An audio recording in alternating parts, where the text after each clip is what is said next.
प्रधानमंत्री पुष्पकमल दहल प्रचंड जब भारत यात्रा के दौरान मध्य प्रदेश के महाकालेश्वर में पूजा में शामिल हुए तो तरह तरह की टिप्पणियां की गईं। कुछ दिन पहले पशुपतिनाथ के दर्शन किए। एक तरह से प्रधानमंत्री बनने के बाद सभी धर्मों में आस्था रखने के मामले में उनकी भागीदारी पर इतने सवाल क्यों उठे? फिर सवाल उठता है कि इससे पहले ऐसी गतिविधियां क्यों नहीं हुईं? उधर काठमांडू मेट्रोपॉलिटन सिटी के मेयर बालेंद्र शाह ने अपने कार्यालय में ग्रेटर नेपाल का नक्शा रखने के बाद इसे लेकर कई तरह के विचार सार्वजनिक किए हैं। अखंड भारत का नक्शा भारत के पास होना चाहिए, हमारे पास क्यों नहीं? बालेंद्र शाह ने जो हिम्मत दिखाई वह दूसरे नेता क्यों नहीं दिखा पाए? हमारे वीर पुरखों द्वारा अर्जित राष्ट्र, अपने राष्ट्रीय स्वाभिमान पर गर्व होना स्वाभाविक है। विभिन्न संधियों ने नेपाल का हिस्सा दिखाया है। अपनी भूमि पर गर्व करना अच्छी बात है। बालेंद्र शाह ही नहीं, सभी को ग्रेटर नेपाल के बारे में बोलना चाहिए। संसद में आए सभी लोगों को यह बात जाननी चाहिए। जब भारत हमारे देश के क्षेत्र लुम्बिनी को अपने मानचित्र पर रखता है तो हमें अपनी आवाज उठानी चाहिए। नमस्कार, समृद्ध मीडिया समाचार में आप सभी का स्वागत है। आज हम चर्चा कर रहे हैं ग्रेटर नेपाल की इतिहास से जुड़ी कुछ बातें। वृहत नेपाल की सीमा कितनी दूर थी और क्षेत्रफल कितना था? तो आइए चलते हैं इतिहास की ओर।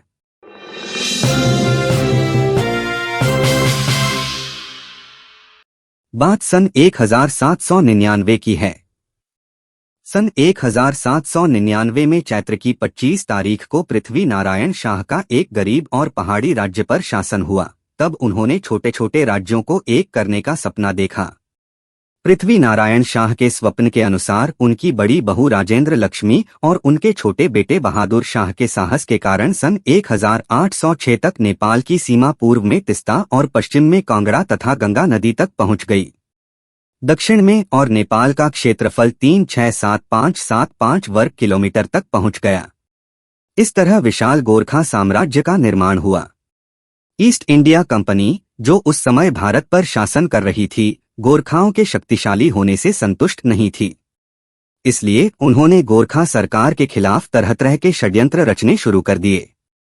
उस षड्यंत्र के फलस्वरूप 1809 में नेपाल को अपनी पश्चिमी सीमा छोड़कर सतलुज में लौटने के लिए विवश होना पड़ा। संपूर्ण विश्व को नियंत्रित करने की शक्ति रखने वाले अंग्रेजों के लिए सुंदर हिमालयी राज्य को विशाल और शक्तिशाली देखना कठिन था, जिसके परिणामस्वरूप उन्होंने सीमा पर काम करना शुरू कर दिया। इस समय के दौरान गोरखा साम्राज्य के तहत गोरखपुर जिले के बुटवल और शिवराज क्षेत्रों में कुछ क्षेत्रों पर छापा मारा गया और कब्जा करना शुरू कर दिया। कुछ दिनों तक गोरखाली सेना धैर्यपूर्वक पीछे हटती रही। ब्रिटिश सेना ने आगे बढ़ना बंद नहीं किया, जबकि गोरखा सेना ने उनकी भूमि पर नियंत्रण करने के लिए कठोर कदम उठाए। उस घटना में कई ब्रिटिश सैनिकों की जान चली गई थी। इस घटना को अंग्रेजों के लिए गोरखाओं के खिलाफ युद्ध छेड़ने का कारण बनाते हुए अंग्रेजों ने 1 नवंबर 1814 को गोरखाओं के खिलाफ आधिकारिक रूप से युद्ध की घोषणा कर दी। यह युद्ध 1 नवंबर 1814 को शुरू हुआ और लगभग 1 साल तक चला। उसी समय नेपाल ने पश्चिम में कुछ भूमि खो दी, लेकिन इसे पूर्व में रख लिया। युद्ध के दौरान अंग्रेजों ने 2 दिसंबर 1815 को नेपाल को शांति और मित्रता संधि का प्रस्ताव दिया और 15 दिनों की समय सीमा निर्धारित की। इसलिए नेपाल में भाई भारदार के बीच युद्ध के लिए आम सहमति नहीं बन सकी और नेपाल ने लगभग 3 महीने बाद 4 मार्च 1816 को संधि पर हस्ताक्षर किए। हालांकि उस समय संधि के हस्ताक्षरकर्ता गजराज मिश्र और चंद्रशंकर उपाध्याय वापस नहीं लौटे। एक सवाल है कि इस संधि की वैधता कितनी है।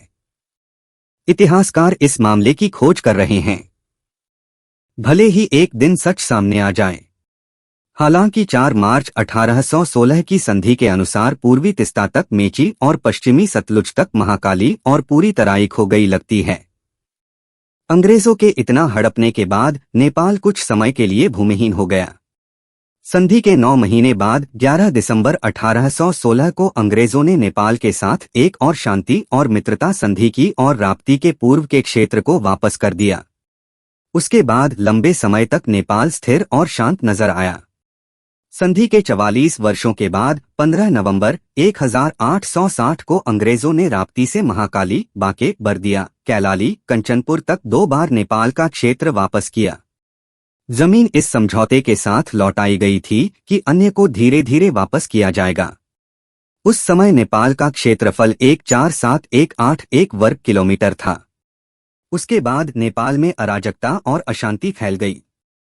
भाई भारदार के बीच तरह तरह की घटनाएं होने लगीं। कटमार में ही नेपाल की सत्ता उलझी हुई थी। उथल पुथल के बाद फिर से क्षेत्र तलाशने का माहौल नहीं था। ऐसा माहौल बनाने में अंग्रेजों की बड़ी भूमिका रही, जैसे आज नेपाल की अशांति में भारत की भूमिका है। अंग्रेजों ने नेपाल में सरकार को अस्थिर करने, हत्याएं करने और एकता को रोकने में भूमिका निभानी जारी रखी। इस समय अंग्रेज स्वयं युद्ध में शामिल हो गए। नेपाल के शासकों में भी दूरदर्शिता का अभाव था, इसलिए नेपाल की भूमि लंबे समय तक उपेक्षित रही।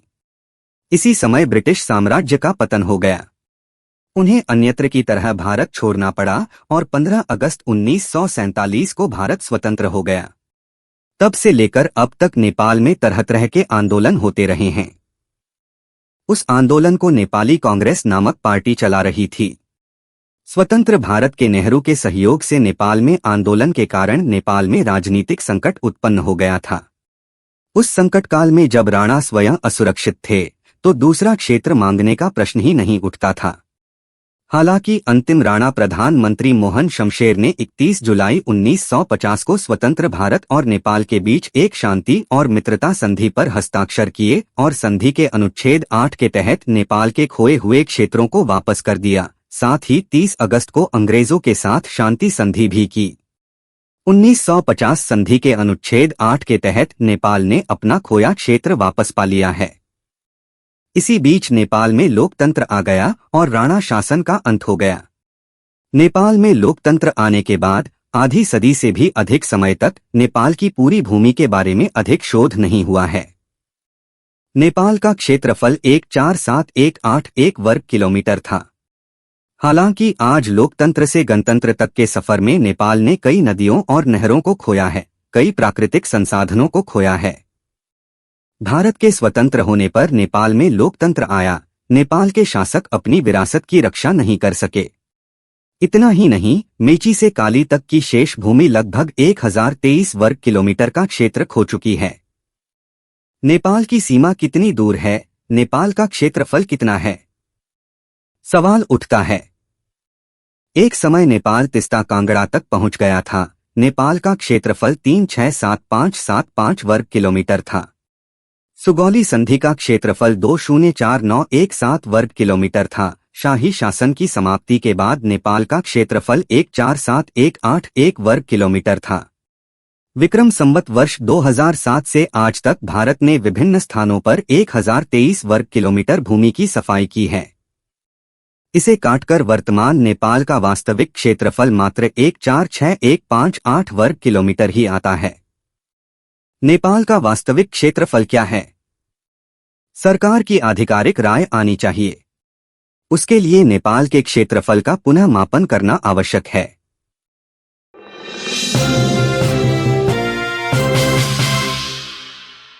हर लेटेस्ट न्यूज और काम की खबरों के अपडेट्स सबसे पहले पाने के लिए हमारी चैनल समृद्ध मीडिया को सब्सक्राइब करें और साथ ही अपने दोस्तों के साथ फेसबुक, व्हाट्सएप और ट्विटर पर भी शेयर करें।